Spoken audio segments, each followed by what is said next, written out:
Hello, everyone. I'm Dominique Johnson-Lindsay, and I want to welcome you to the Active Listener podcast by Lightspeed. As a lifelong learner and the daughter of a Navy veteran who became an elementary school teacher, education and service are in my DNA. This foundation, paired with my love of technology, led me to these conversations with remarkable minds shaping the K-12 landscape. Join us as we amplify these vital voices and explore how active listening remains foundational to educational excellence. Whether you're an educator, administrator, or someone passionate about the future of education, there's something here for you to learn. Hi, everyone, and thank you for joining us for another episode of the Active Listener Podcast. I have a really special guest here today. I met him at a conference recently and wanted to reach out to get more of his background and just more about what he's doing. He is currently the Director of Safety and Emergency Management at Houston ISD. So with that, I want to welcome you for joining us today. Dominique, thank you so much. What a pleasure and an honor to be here. I appreciate you inviting me and appreciate your time. Yeah. So before we get into all the questions, I kind of want to give a little background here. So Lightspeed obviously is kind of newer in the safety space. We've done a lot with instructional audio for years and years, and we've recently developed some functionality within the last probably 2 years that has allowed us to integrate with safety and security like systems and just overall strategies for safety and security. So it has become really important for us to get very familiar with the area. And so because of that, when I heard you speaking, I think for me, it was about, oh my goodness, this is the way that we think about it, which is bridging these relationships and conversations and connection with the idea of safety and security. So with that, the first question I want to ask is basically like, you basically say mental health is not like a part of it. It is the infrastructure. It is a basis or foundation. Why do you feel like that's so important? So I think, we do school emergency management, right? So there's 5 phases in that, and those phases are prevention, mitigation, preparedness, readiness, response, and recovery. I think mental health is that prevention piece, right? We're at a point right now where there are a lot of things going on in the world, and it is very easy to get a little depressed, to get a little lonely. It is very easy to fall into the wrong algorithm inside of the internet, Instagram, Facebook, wherever you go. It's very easy to fall into those areas. One of the things you hear me say when I present about mental health is it's okay to not be okay. Okay. But when you feel like you're not okay, go out and seek that help that you need. Mental health is health, right? The old expression, mind over matter. If your mind can do it, everything else, your body will follow. And I think that's just one of the things that we don't really look at enough. We put a negative stigmatism on mental health. Once we look at a lot of these tragic events that occur where there's an active shooter or anything else that's going on in society, the recent attack that happened in England, and our hearts and prayers go out to them following their soccer victory. Once you look at those folks, a lot of those folks are in a state of mental crisis. They've had some sort of traumatic incident that they're not resilient or capable to handle and cope with by themselves. And they need some form of treatment. So I think we do a good job by trying to remind students, if you see something, say something. If it doesn't feel right, make an anonymous notification and just check in with people, right? We need more human interaction and more positive mental spaces. Disconnect from internet and Facebook for some time. I start my mornings off in the morning with about 10, 15 minutes of just pure solitude and meditation. So I think mental health is one of those keys that we really have to look at. It will help prevent a lot of these tragedies if we focus on that a little bit more. I 100% agree. And I think hearing how you describe some of what that looks like is very interesting to me. I remember in your presentation, you talking about how you greet people, how you kind of diffuse situations by going up and talking to people. Talk to me about how you get the staff, teachers, everybody like trained to do something like that, where you're kind of like, the word that comes to mind for me is almost like people first. So it is always a people first thing. It doesn't matter how much technology, how much law enforcement I have. You have people that have to make a decision, right? School safety is one of those things that it's a very uncomfortable topic to talk about. But when you go back and you look at the national statistics, 25% of the active shooter or gun violence incidents happen in a school campus. So we have to have folks to have some situational level of awareness, readiness, and preparedness to deal with it. We try and keep it at a level where it's not too intimidating, too frightening, but something they can do in simple checklists and simple mnemonics, simple things that we try and remind them of. I love the I Love You Guys project and the way they've done their color coding and they've done their lockdown procedures, locks, lights, out of sight. We train about 16 different types of drills every year according to Texas state law in the state of Texas. And so when we train those folks, we go in, we keep it very simple. We give them pure, simple, direct tasks that they can do.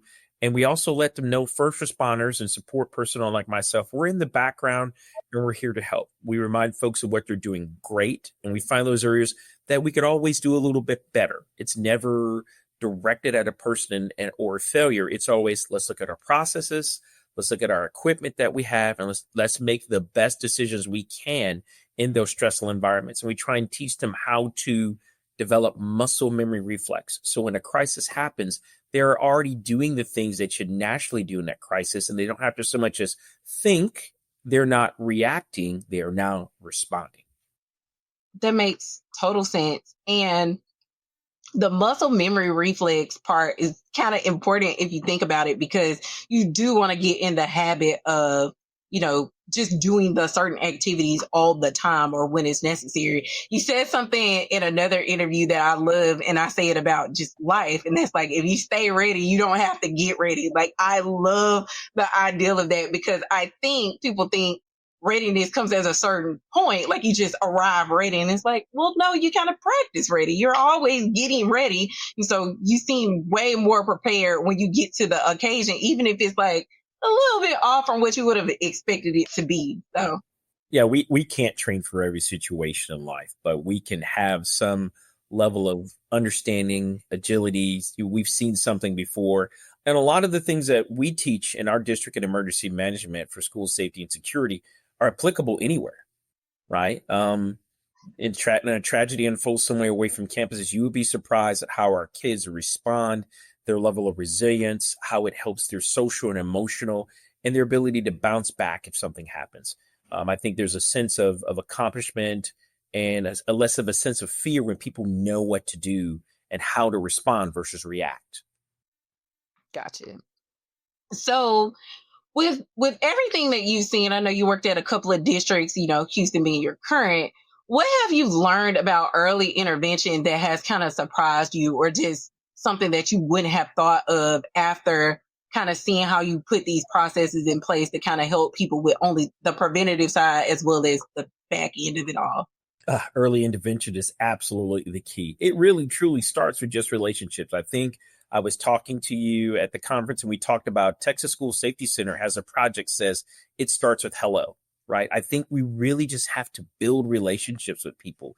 Everyone needs to matter to someone, right? And I think we just have to start that process of getting a little bit away from our phones, putting our phones down, picking our heads up, making eye contact, saying hello, shaking hands, learning to read people's verbals and nonverbal cues, learning just back to basic social interaction and human skills. The FBI U.S. Secret Service, I apologize, put out a study, and it says if every child has 2 trusted adults in their life, that keeps them off what we call the pathway to violence. So it's just basic conversational things. I go out nowadays, and it's funny. I was out last night. I saw a young couple. They were on a date. She was on her phone, and he was on his phone. So I was like, well, who are they on the date with? They were losing that ability to communicate right there. I think they were sitting there texting to each other. It's funny you say that. I have definitely found it more important as I've gotten older to put my phone down. I grew up with a phone, so I'm used to like, I always have it. And now that I have a little one, just trying to model good behavior, I'm like, let me put down my phone, because that encourages her to get the iPad and all that stuff. And I'm like, no, we're going to sit down and talk to each other. We're going to sit down and play. So I do think it's important. And I think sometimes we are so locked into technology that we just don't think about that.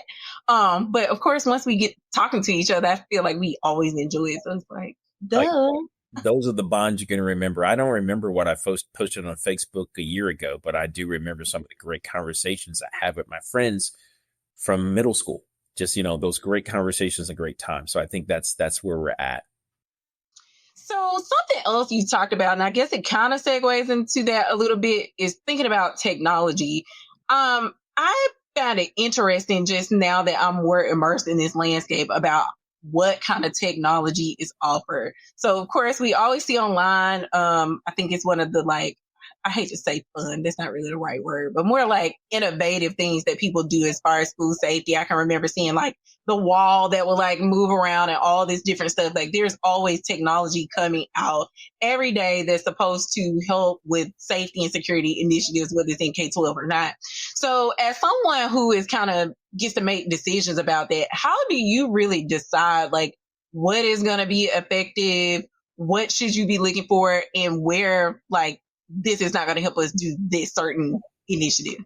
So I'm glad you asked that question. It's been about 7 years in the profession, and I've helped to design or build about 10 schools over the last 7 years. I mean, in education, our biggest thing is it always starts with the price point. Money is always an object, right? There's so much technology. You could go 100 different ways, but you have to decide what platforms and what series best fit your cost point and your price point. I think we really go back and we look at what our risks are, what our crime rates are, what our natural, our technological, and our human-made risks are to a campus. You gotta, for me, everything starts with communication, right? Our district has chosen a silent panic alarm technology. So basically an alarm that they can trigger from anywhere in the district, and it'll notify us as to 5 different types of emergencies or levels of emergencies, and we can text with them. Everything from there, in my mind, has to integrate with it. Our objective is to get that building to go into a defensive posture, from locking doors to setting off PA systems to activating cameras to feeding real-time intelligence to the first responders who are en route. While they're en route, they get a chance to kind of make decisions as to how they're going to respond. And it also helps us to shape that response package. You got to remember, every time there's a response to a school-based emergency, that's taking away a capability from a community. So we really have to it's a balancing of resources between first responders, funds, and let's also think about some of the post-traumatic stress that's associated with students. We can't do too many false alarms. So it's a balance, right? You have to find the right mixture for your facilities. Facility ages are different, your community, your financial price points, what your objectives are. I look at it as it's a force multiplier, right? I think I have 274 campuses, 190,000 students, 30,000 employees, over 333 square miles. I simply can't be everywhere all at once, all the time. And that's really kind of what it is. But with technology, that allows me to be somewhere and make intelligent decisions as to how do we respond to this? Is this a full-scale response? Is this a light response? How do we respond and get that campus from its current emergency state or a crisis state back to a safe, secure, nurturing learning environment? And technology has to play a role. The combination and packages that I use in Texas in HISD are totally different than the packages I used in Texas City, and different than the packages I use in Clear Creek, all based upon age of facility, community, and type of local threats.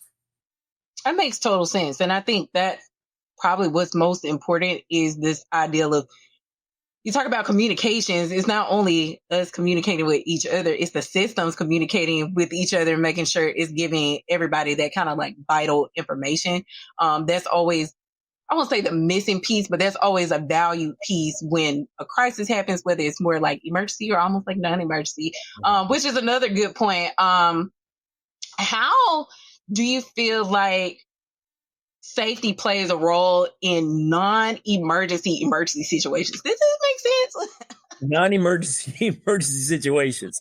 Let me give an example. So, safety is always a thing. Safety is not an issue until it is an issue. That's one of the things that I always tell people.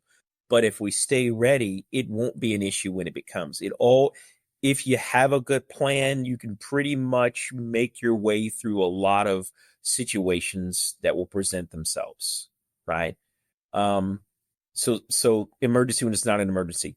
Friday Night Lights, football in the state of Texas, right? It's a great thing. There's nothing like going out to a stadium and there's 5,000-10,000 parents out there cheering on their students and staff. But there's a lot of preparation that goes in the back, from everything to spectator and crowd protection to athletic protection, lighting. There's so many things that go into the background. So when you go to a campus at nighttime to go to see your children for a Christmas choir, there is always a layer of protection and security that's laid on the background.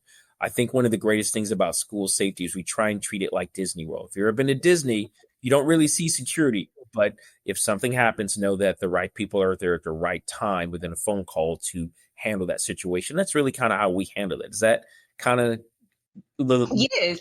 Yeah. And I think what I'm hoping to, I guess, approach with that part of it all is, we always hear from, the outside of these bigger events that happen, like active shooters and this kind of thing. But there are so many other situations that happen on campuses, whether it's inclement weather, or weather emergencies, or, just people that are not supposed to be in the building, and all of these different things that are not the most extreme versions, but that is the role that safety plays.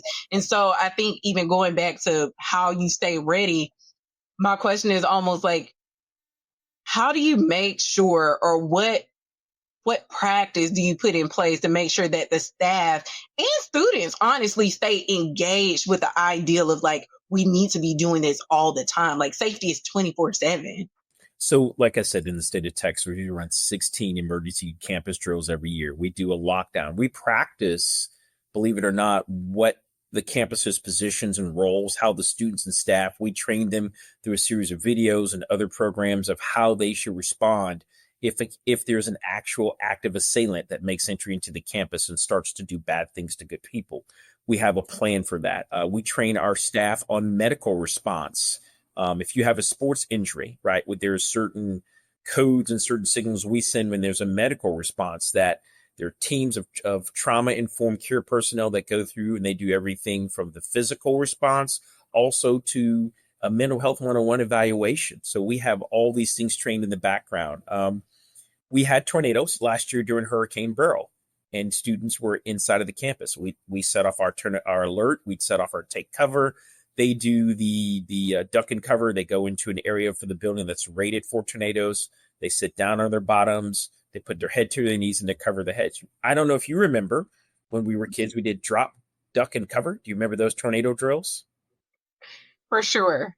Right. So we do those. We do those type of drills. We do them for medical. We do them for weather. Believe it or not, there are actually even drills that cover train derailment in the state of Texas, because we have so much production of petroleum and other petroleum byproducts. We even do training that talks about a hazard chemical release. There is a series of different training events that we run our staff through. We run through an academy every year that every principal in the building goes through our safety academy. We run them through a series of scenarios. We test all of our communications. We run through our checklist, and we make sure they understand the procedures. So it's a constant state of getting ready to be ready, right?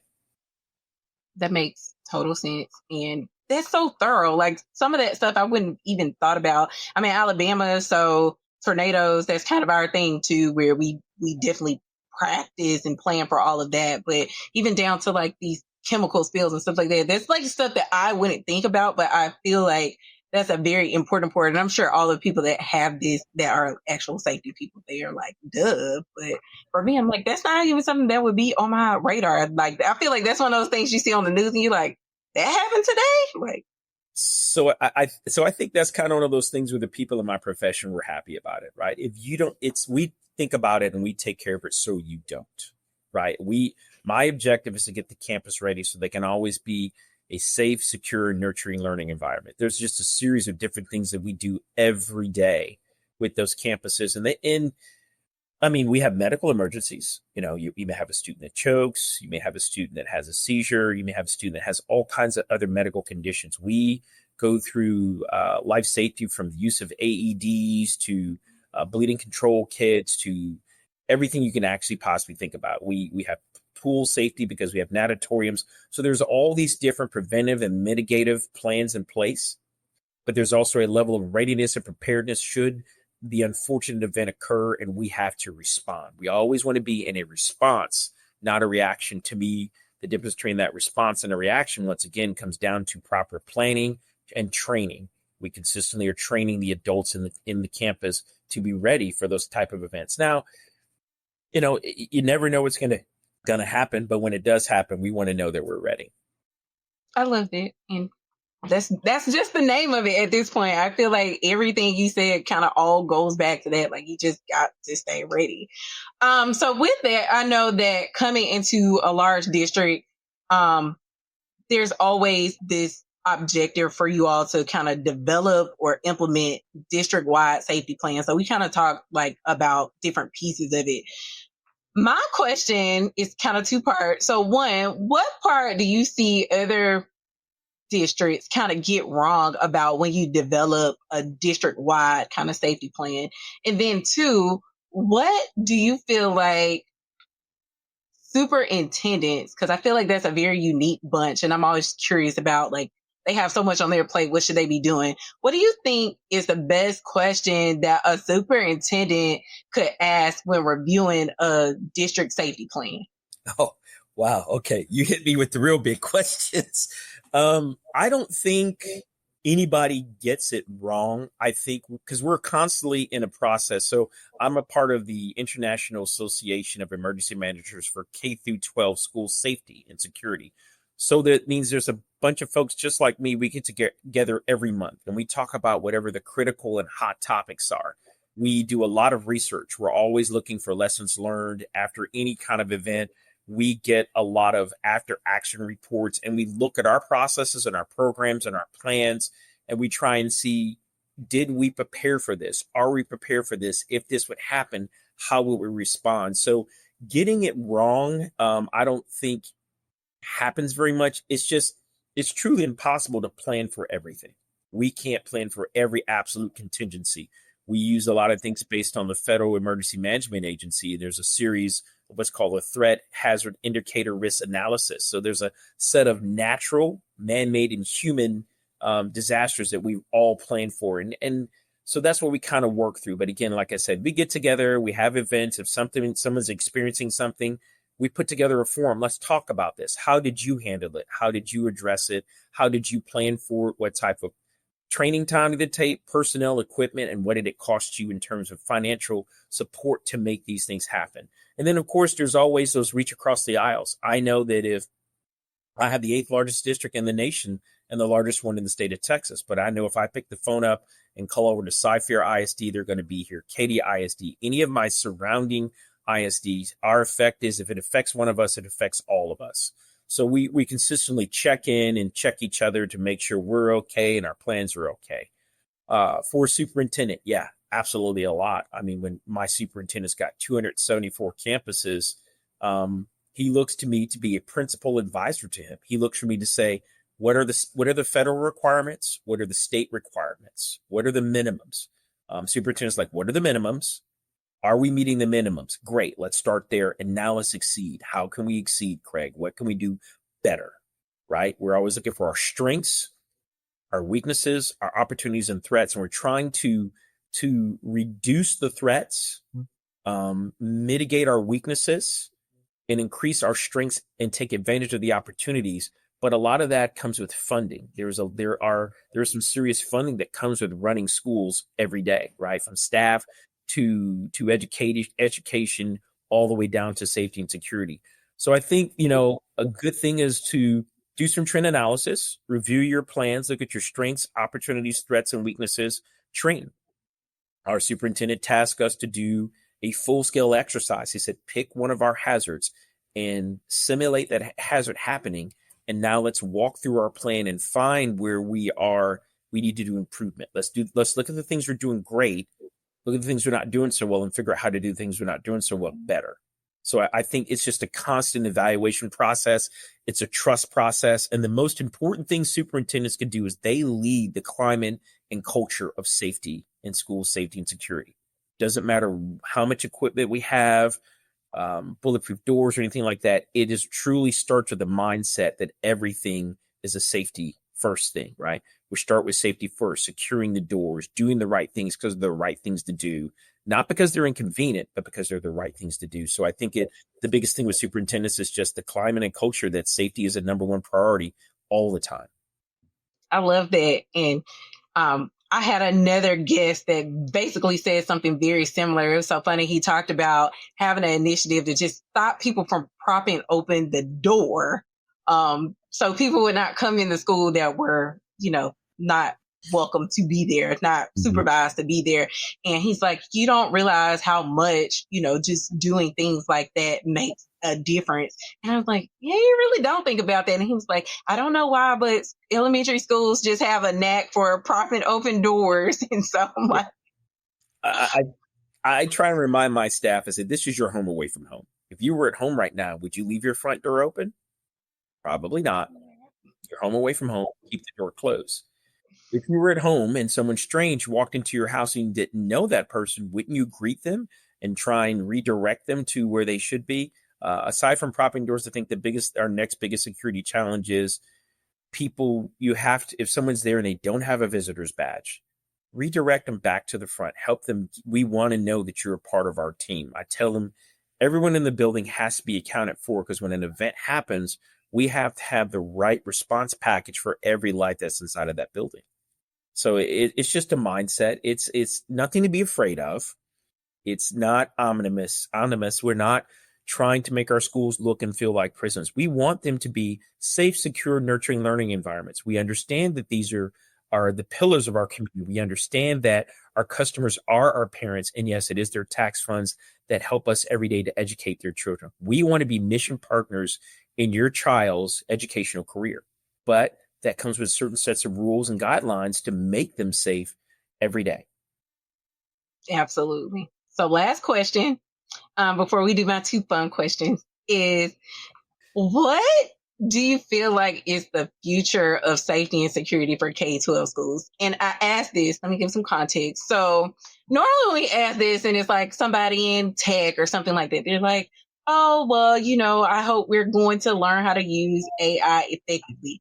I feel like it's very interesting to hear what a person that does safety and security every day feels like. What is the future? Because I think most people naturally say like, oh my God, it's getting worse. It's getting worse. I don't even know if that's true. So what do you feel like? What do you know to be true as far as like you can see us headed on this path as far as safety and security in K-12?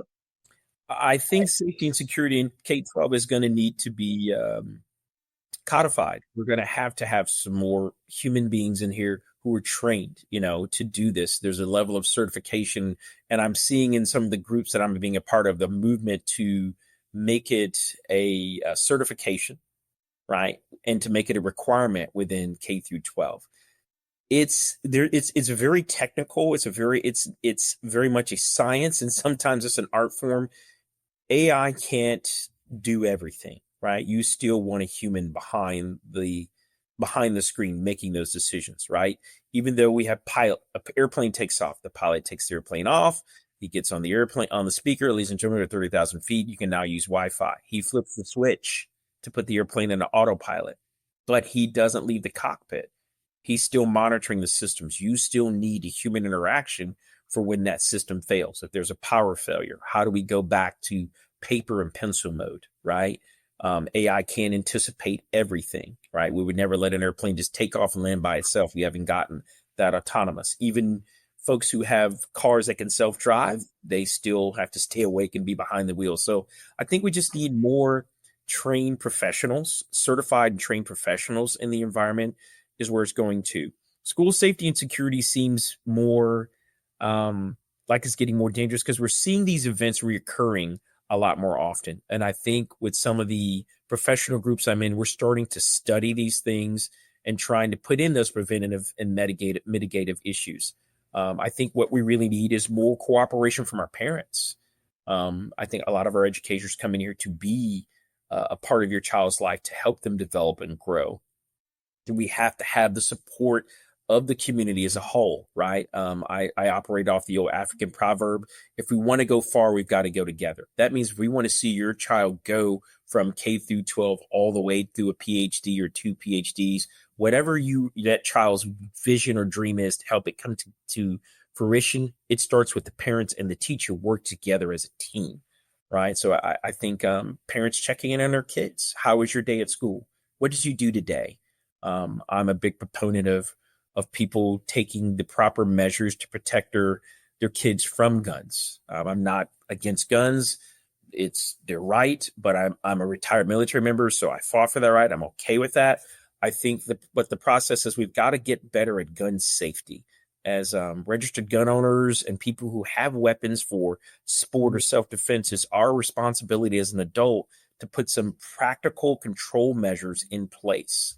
And then again, we'll know those mental health things if we sit down at the dinner table, we turn the phones face down, and how was your day? What did you do today? What did you learn? What did you have for lunch? Just start a conversation.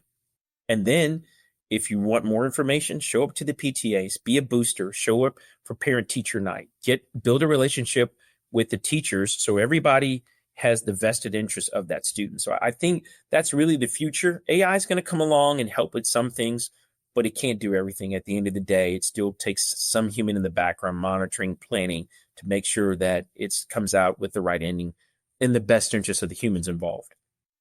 I love that. And I agree with you 1,000%. And I think it's going to be so exciting to see how it continues to develop. I do feel like this is such a new territory for schools. And I say this, that I used to work in public transportation. I can remember working the EOC and doing all this stuff. And it was very eye-opening to me. And I only stayed in that industry about 3.5 years. And I think literally every day I felt like I was learning something new. So I can only imagine what it feels like in the K-12 environment with so many other stakeholders involved. I'm sure it's massive.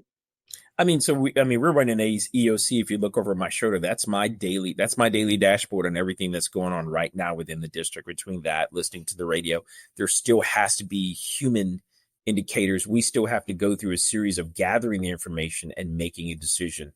But yeah, I just get back to, it's going to be more humans, it's going to be more relationships. And if I could circle back just for one more point, I know active shooter events are absolutely tragic, right? And I hope we don't have any more. And we're doing everything in the best interest to stop those things. But there are other disasters. It's hurricane season in Houston, right? So there are all sorts of let's not forget the natural and some of the technological disasters that we can face too. Those are also challenges. We plan for those. The worst case, of course, absolutely is the human-made, that tragic active shooter event. But there's still other things on a day-to-day basis that are small emergencies, and we're planning for other things. We had a winter freeze in Texas. So there's all these things, and everything that happens there affects our communities and our students. Absolutely. Well, I'm so excited that you're leading the future of Houston. I really get so engaged and excited when you talk about these things, which is so funny because I feel like safety is so we know we need it, but I'm no, this is good. I always feel like I'm learning just hearing you talk about it. I'm very excited about what you're doing in Houston. So with that, I want to ask you 2 fun questions that I just ask to every podcast guest because it just couldn't be me, right? So the first question is, if you could remove one barrier for children at school, what would it be? One barrier for children at school. Wow. I think kids need more time, more interaction and playtime. I think one of the barriers, from my perspective, I think one of the barriers is cell phones. They need more interaction, more contact, time out in the sunlight, time out on the playgrounds, time in chess clubs or whatever their interests are. Create more clubs for them to interact human to human, right? Reduce maybe some of the technology, and let's just get back to some basic critical thinking and work on our social skills. I love it. And that's a new one. So we get different answers every time. That's a complete new one. So I love it. And then last question, what's your favorite sound in the whole world? In K through 12, my favorite sound in the whole world? Any sound. My favorite sound in the whole world. Wow, that's a good one. I like the sound of jazz. Okay.